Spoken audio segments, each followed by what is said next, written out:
নমস্কার। রম্য গল্পমালায় সকল শ্রোতা বন্ধুদের জানাই স্বাগত। আপনাদের সাথে আমি রম্য মাইতি। আজ পরিবেশন করতে চলেছি সাহিত্যিক সুচিত্রা ভট্টাচার্যের লেখা একটি ভিন্ন স্বাদের গল্প অদ্ভুত উড়ে। অঙ্কনে সুব্রত মাঝি, গল্প পাঠে আমি রম্য মাইতি। আজকের গল্প অদ্ভুত উড়ে। বৃষ্টি পড়ছিল টিপটিপ। কেয়ার্নস বিমানবন্দর ছেড়ে ভেজা রাস্তা ধরে চলছে ট্রিকুদের ম্যাক্সি ট্যাক্সি। দেখ না দেখ, ঢুকে পড়ল ছোট্ট শহরটায়। সময়টা অনেক আগেই মাঝরাত পেরিয়ে গেছে। দুপাশে সুসজ্জিত দোকানপাট, বাড়িঘর, পথে ঝলমল করছে আলো, কিন্তু জনমনীষী নেই। কেমন গভীর রাতে নির্জন শহরটাকে কেমন ভুতুড়ে ভুতুড়ে লাগে। এবার পুজোর ছুটিতে ট্রিকু ছুটকুরা এসেছে বিদেশ ভ্রমণে। সিঙ্গাপুর, ব্যাংকক নয়, লন্ডন, প্যারিস, রোম নয়, একেবারে পৃথিবীর দক্ষিণ গোলার্ধে, অস্ট্রেলিয়ায়। সঙ্গে মা, বাবা, দাদাই, আম্মা আর মার দুই মামা, ট্রিকুদের ভানু দাদা আর দাড়ি দাদা। মোটামুটি একটা দঙ্গলই বলা যায়। প্রথমে তারা উঠেছিল মেলবোর্নে, আম্মার এক বন্ধুর বাড়িতে। সেখানেই বসে ঠিক হলো কোথায় কোথায় যাওয়া হবে। অস্ট্রেলিয়া তো ছোটোখাটো জায়গা নয়, আস্ত একটা মহাদেশ। গোটাটা ঘোরার খরচাও অনেক, সময়ও লাগবে বিস্তর। অতএব কাটছাট করে বেড়ানোয় ভালো। মেলবোর্ন আর তার চারপাশটা দেখো ভালো করে, তারপর চলো প্রবাল প্রাচীরে ঘেরা কেয়ার্নস। সেখান থেকে অস্ট্রেলিয়ার সবচেয়ে বড় শহর সিডনি হয়ে ভারতে প্রত্যাবর্তন। পরিকল্পনা মতোই কেটেছে প্রথম ধাপটা। টানা 7 দিন শুধু মেলবোর্ন শহরই নয়, ভিক্টোরিয়া প্রদেশের অনেকটাই চষে ফেলল সবাই মিলে। কোনো দিন সোনার খনির শহর ব্যালারাট, তো কোনো দিন ড্যান্ডানাং পাহাড়ে ক্যাঙ্গারুদের আখড়া, কিংবা শেরব্রুক জঙ্গলে কাকাতুয়া, কোকাবুরা আর রং বেরঙের রোজেলা পাখিদের মেলা। ফিলিপ আইল্যান্ডেও যাওয়া হলো একদিন। সেখানে সমুদ্রের ধারে বসে দক্ষিণ মেরু থেকে উড়ে আসা কনকনে হাওয়ায় কাঁপতে কাঁপতে দেখল খুদে পেঙ্গুইনদের প্যারেড আর অসংখ্য শিগালের ঝটাপটি। দর্শন মিলল পুঁচকে ভালুক কোয়ালারও। ফিলিপ দ্বীপে যাওয়ার পথে এক খোলা মেলা চিড়িয়াখানায়। সে এক মজাদার প্রাণী, ইউক্যালিপটাসের পাতা খায় আর গাছের ডালে বসে ঝিমোয় সারাক্ষণ। আরও কত যে জীবজন্তু ছিল সেখানে, তাসমানিয়ান ডেভিল, ডিঙ্গোর পাল, কোয়ালাবি, অস্ট্রিচ। দেশের সম্পদ ওইসব পশু পাখিদের কী যে যত্ন করে রেখেছে অস্ট্রেলিয়ানরা, সত্যি শেখার মতো। তা মেলবোর্ন পর্ব চুকিয়ে এখন সফরের দ্বিতীয় অধ্যায় শুরু, এই কেয়ার্নস। তবে এমন একটা বেখাপ্পা সময়ে অচেনা একটা শহরে এসে পৌঁছানোর কোনো মানে হয়? তাও কিনা বিদেশ বিভুঁইয়ে। রাত এখন 1:30। ভাবলেই কেমন গা ছমছম করে না? একটাই যা ভরসা, ম্যাক্সি ট্যাক্সির চালকটি ভারতীয়, সর্দারজি। দেশওয়ালি সওয়ারি পাওয়ার আনন্দে সে পাঞ্জাবি গানা চালিয়ে দিয়েছে, প্রাণ খুলে হিন্দিতে গল্প করছে টুকটাক, আর তাতেই বুঝি খানিকটা স্বস্তি বোধ করছিল ট্রিকুরা। তাও বা আর কতক্ষণ?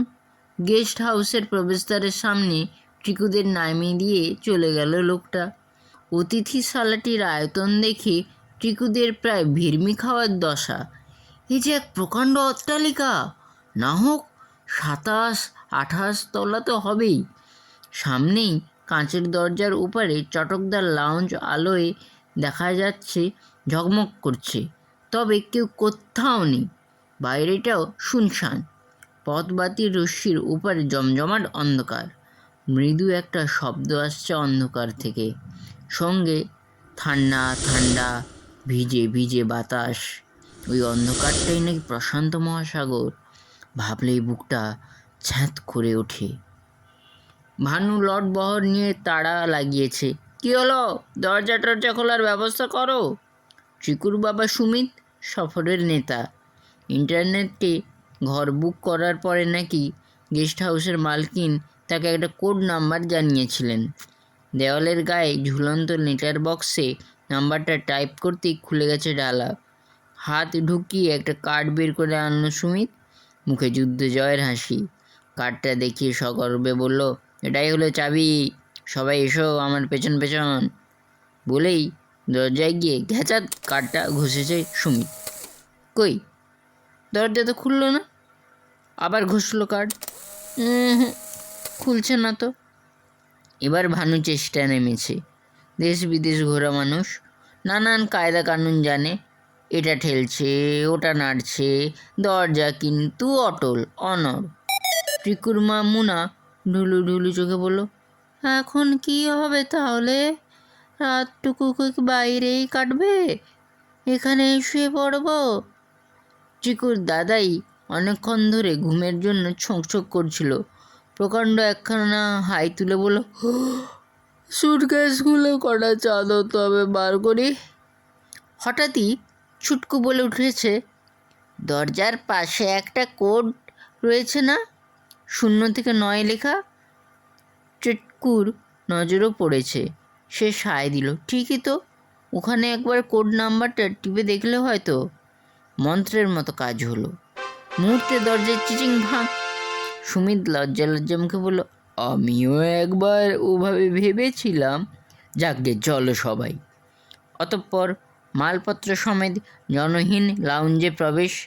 লিফটে কার্ড কাম চাবি ছুঁয়ে সদল বলে 8 তলায় আরোহণ এবং নিঝুম করিডর ধরে সোজা 840 নম্বর অ্যাপার্টমেন্ট। ভেতরে ঢুকে সকলেই মহাপুলকিত। কি বিপুল আয়োজন! সাজানো গোছানো বিশাল ড্রয়িং রুম ঘিরে 3খানা রাজস্বিক ঘর, লাগোয়া বড় বড় বাথরুম, অ্যান্টি চেম্বার, চমৎকার রান্নার জায়গা, বাসনপত্র, TV, fridge, washing machine, dishwasher, কি আছে আর কি নেই, চেয়ার টেবিল পাতা, একখানা বারান্দাও মজুদ, একেবারে মহাসাগরের মুখোমুখি। বারান্দায় একটুক্ষণ দাঁড়িয়ে ঝিরঝিরে বৃষ্টিতে অন্ধকারের শোভা দেখল সকলে। হঠাৎ দূরে একটা আলোর রেখা দেখা যায়, যেন মিলেও যাচ্ছে পর মুহূর্তে, থাকছে শুধু কিছু আলোর ফুটকি। বোধহয় কোনো জলযানের নোঙর ফেলছে সাগরে। দৃশ্যটা দেখে মোহিত হওয়ার কথা, কিন্তু সকলের যা ঘুম পাচ্ছে, পটাপট উইকেট পড়তে লাগলো। একজন পড়ে যাচ্ছে বিছানায়, এক ঘরে অবিলম্বে ঝপাং করে। মিনিট 10 মধ্যেই ট্রিকুর দাদাইয়ের নাসিকা গর্জন শুরু। সুরে বাঁশি বাজাচ্ছে ভানু দাদা। পাশের ঘর থেকে ট্রিকুর মারও সঙ্গত চলছে সমান তালে। জেগে শুধু 3 জন। ট্রিকু, ছুটকুর নিদ্রা উবে গেছে। রাত 2টোয় টিভি দেখার বাসনা জাগিয়ে উঠেছে তাদের। আর দাড়ি দাদা খাবারের সন্ধানে মহাব্যস্ত। তার পেটে একটা রাক্ষস আছে, ঘন্টায় তার খানা চাই। টানা 3 ঘন্টা অভুক্ত থেকে প্রবল চেল্লামিল্লি জুড়েছে সেই খিদে রাক্ষস। অগত্যা ব্যাগ ট্যাগ হাতড়ে দাড়ি দাদাকে কিছু জোগাড় করতেই হয়। পেয়েও গেল পাউরুটি, চিজ আর মেলবর্নে ভারতীয় দোকান থেকে কেনা চানাচুর। খান 6 পাউরুটিতে পুরো চিজ মাখিয়ে পরিপাটি করে চানাচুর ছড়ালো দাড়ি দাদা। ব্যাস, 3খানা স্যান্ডউইচ রেডি। আপাতত এতেই শান্ত হোক রাক্ষসজি। অপরূপ খাদ্যটি প্লেটে সাজিয়ে নাতি নাতনির মধ্যিখানে এসে বসলো দাড়ি দাদা। সহস্তে বানানো স্যান্ডউইচে মক্ষম একখানা কামড় বসে বলল, এই যে বাচ্চারা, মেলবর্নের সঙ্গে ক্যারেন্সের কিছু তফাৎ বুঝছিস? ছুটকু বলল, হ্যাঁ তো, মেলবর্নে অনেক ঠান্ডা ছিল, এখানে বেশ গরম। কেন বলো তো? কেন গো? ড্রয়িং হলের এসিটা চালায়নি বলে? দুর্বকা। সুখাদ্যে আবার একটা কামড় বসালো দাঁড়ি দাদা। চিবোতে বলল, আসল কারণ হলো কেয়ার্ন শহরটা কুইন্সল্যান্ড প্রদেশে, আর কুইন্সল্যান্ড হলো ক্রান্তীয় অঞ্চল। দাদুর বকবকানিতে যথেষ্ট ব্যাঘাত ঘটছে টিভি দেখায়। ট্রিকু গম্ভীর মুখে জিজ্ঞেস করলো, ক্রান্তীয় অঞ্চলটা কি? ও, তোরা তো বাংলায় বললে বুঝিস না, ট্রপিক্যাল জোন। নাতনির মাথায় আলগা চাঁটি মারল দাঁড়িদাদা। অর্থাৎ যে অঞ্চলগুলোর অবস্থান নিরক্ষরেখার 22.5 ডিগ্রি উত্তরে আর 22.5 ডিগ্রি দক্ষিণে, আমাদের গোটা ভারতবর্ষটাই তো ট্রপিক্যাল কান্ট্রি। নিরক্ষরেখার 22.5 ডিগ্রি উত্তরে যে রেখাটি, সেটা হলো কর্কট ক্রান্তি, গেছে আমাদের কৃষ্ণনগরের উপর দিয়ে। আর দক্ষিণের রেখার নাম মকর ক্রান্তি, যেটা পাশ করেছে এই কুইন্সল্যান্ড বে। অতএব এই কেয়ার্নসের সঙ্গে আমার দীঘাপুরীর আবহাওয়ার খুব মিল পাবি। কখনোই ভয়ঙ্কর ঠান্ডা পড়বে না, গরমটা একটু বেশি লাগবে, গাছপালাতেও অনেক সিমিলারিটি রয়েছে। জ্ঞান বিতরণ শেষ হয়নি, কোত্থেকে একটা দাগ উড়ে এলো। গৌ গৌ গৌ গৌ। চমকে উঠেছে দিদি আর ভাই, দাড়িদাদাও। ভুরু কুচকে ঠিক বলল, কুকুর ডাকলো কোথায়? দাড়িদাদার খাওয়া থেমেছে, এদিক ওদিক তাকে বলল, এত রাতে কুকুর আসবে কোত্থেকে? ছুটকু বেরিয়ে গেছে বারান্দায়, ঘুরে এসে বলল, নিচের রাস্তায় তো কোনো কুকুর নেই। তুত, অস্ট্রেলিয়া স্ট্রিট ডগ আছে নাকি? আর এই রাত 2:30টায় কোন পাগল পোষা কুকুর নিয়ে রাস্তায় বেরোবে? চিকু মাথা নেড়ে বলল, আমি কিন্তু স্পষ্ট শুনেছি। আরে দূর, কান কি শোনে নাকি? শোনে তো ব্রেন। দাদা ফের মন দিয়েছে আহারে, বিজ্ঞ ভঙ্গিতে বলল, বেশি রাত্রির অবধি জেগে আছিস তো? তোদের কচি ব্রেন এখন ঘোলাটে হয়ে আছে। যা গিয়ে শুয়ে পড়, নইলে এবার হয়তো ডিঙ্গোর ডাক শুনবি। ভাই বোনের মোটি নড়ার ইচ্ছে নেই, তবু দাদার কথা মানতেই হয়। বন্ধ করেছে টিভি। বাস্কেটবল ম্যাচটা পুরো দেখা হলো না বলে বেজার মুখে যাচ্ছে ঘরে। দাদারও স্যান্ডউইচ প্রায় শেষ, এবার গিয়ে লম্বা হবে বিছানায়। তখনই আবার সেই ডাক, এবার বেশ জোরে। ট্রিকু ছুটকু প্রায় দৌড়ে ফিরেছে, পেছন পেছন সুমিত হাজির। চোখ রগড়াতে রগড়াতে সুমিত জিজ্ঞেস করলো, শব্দটা অ্যাপার্টমেন্টের মধ্যেই হলো না? এতক্ষণে মুখ শুকিয়েছে দাদার, কাঁপা কাঁপা গলায় বলল, হ্যাঁ তো, এ যেন অ্যাপার্টমেন্টের ভেতরেই, কিন্তু বন্ধ অ্যাপার্টমেন্টে কুকুর ঢুকবে কোত্থেকে? হয়তো আগেই ছিল, কোথাও আটকা পড়ে আছে। তা কি করে সম্ভব? এই গেস্ট হাউসে পোষা জন্তু জানোয়ার আনা নিষেধ, হয়তো লুকিয়ে এনেছিল।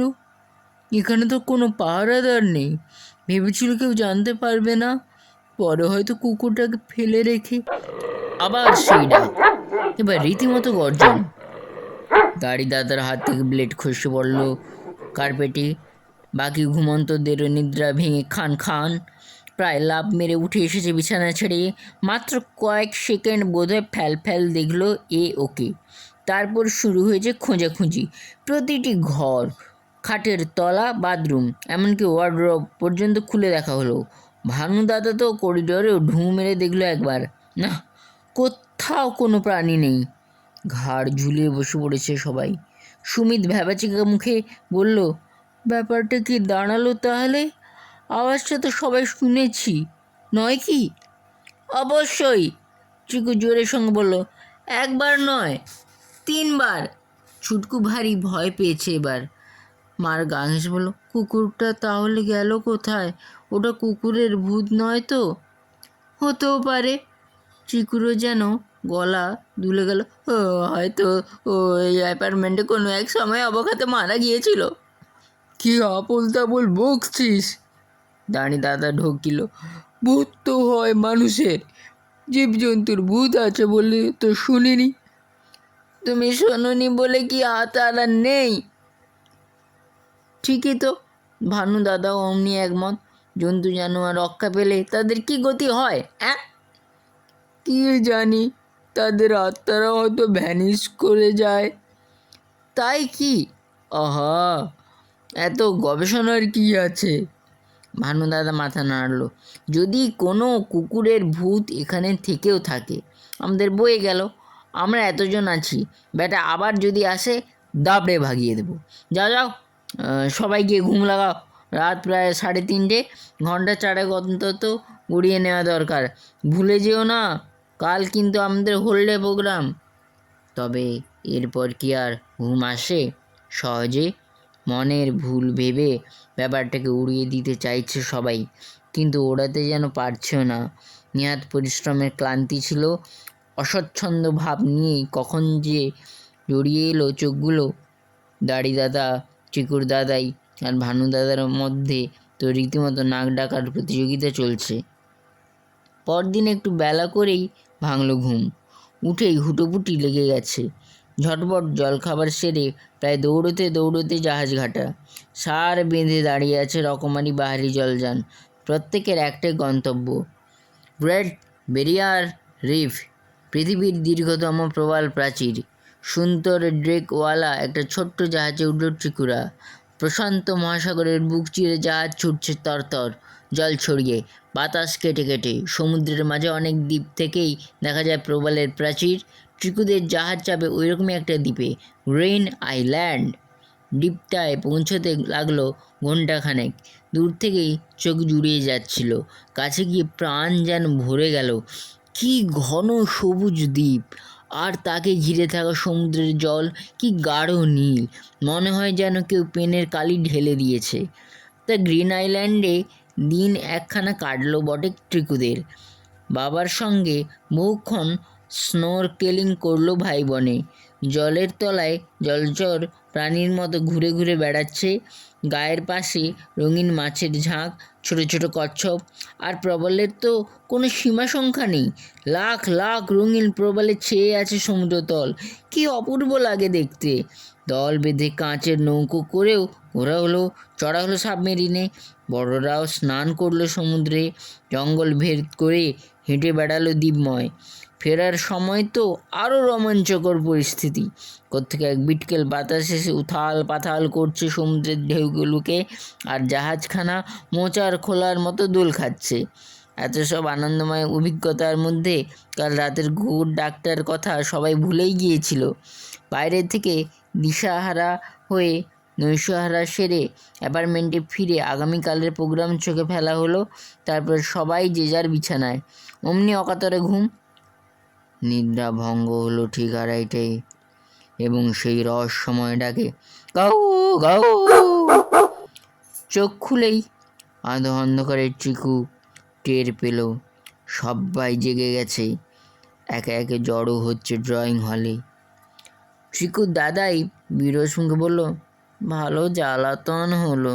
একটা ভুতুড়ে কুকুরের সঙ্গে রাত্রিবাস করতে হবে নাকি? ভানু দাদা বলল, রাত্রিটা চোখ কান বুজে কাটিয়ে দিলেই তো হয়, সকালে না অন্য কিছু ভাববো। চিকুর আম্মা বলল, না না, এখানে আর থাকা নয়, চলো এই রাতেই অ্যাপার্টমেন্ট ছাড়ি। বলার সঙ্গে সঙ্গে আবার ডাক ছেড়েছে কুকুরটা। কালকের মতোই দুবার ডেকে থেমে গেল। অমনি আর কথা নেই, পড়িমড়ি করে যে যার ব্যাগ গোছাচ্ছে। 5 মিনিটের মধ্যে সবাই ব্যাগ সুটকেস নিয়ে রেডি।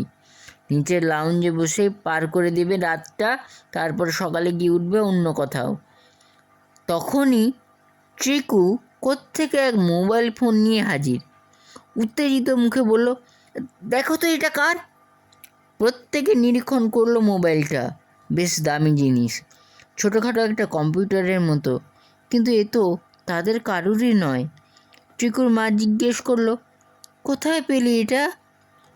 অ্যান্টি রুমের ড্রেসিং টেবিলের ড্রয়ারে ছিল।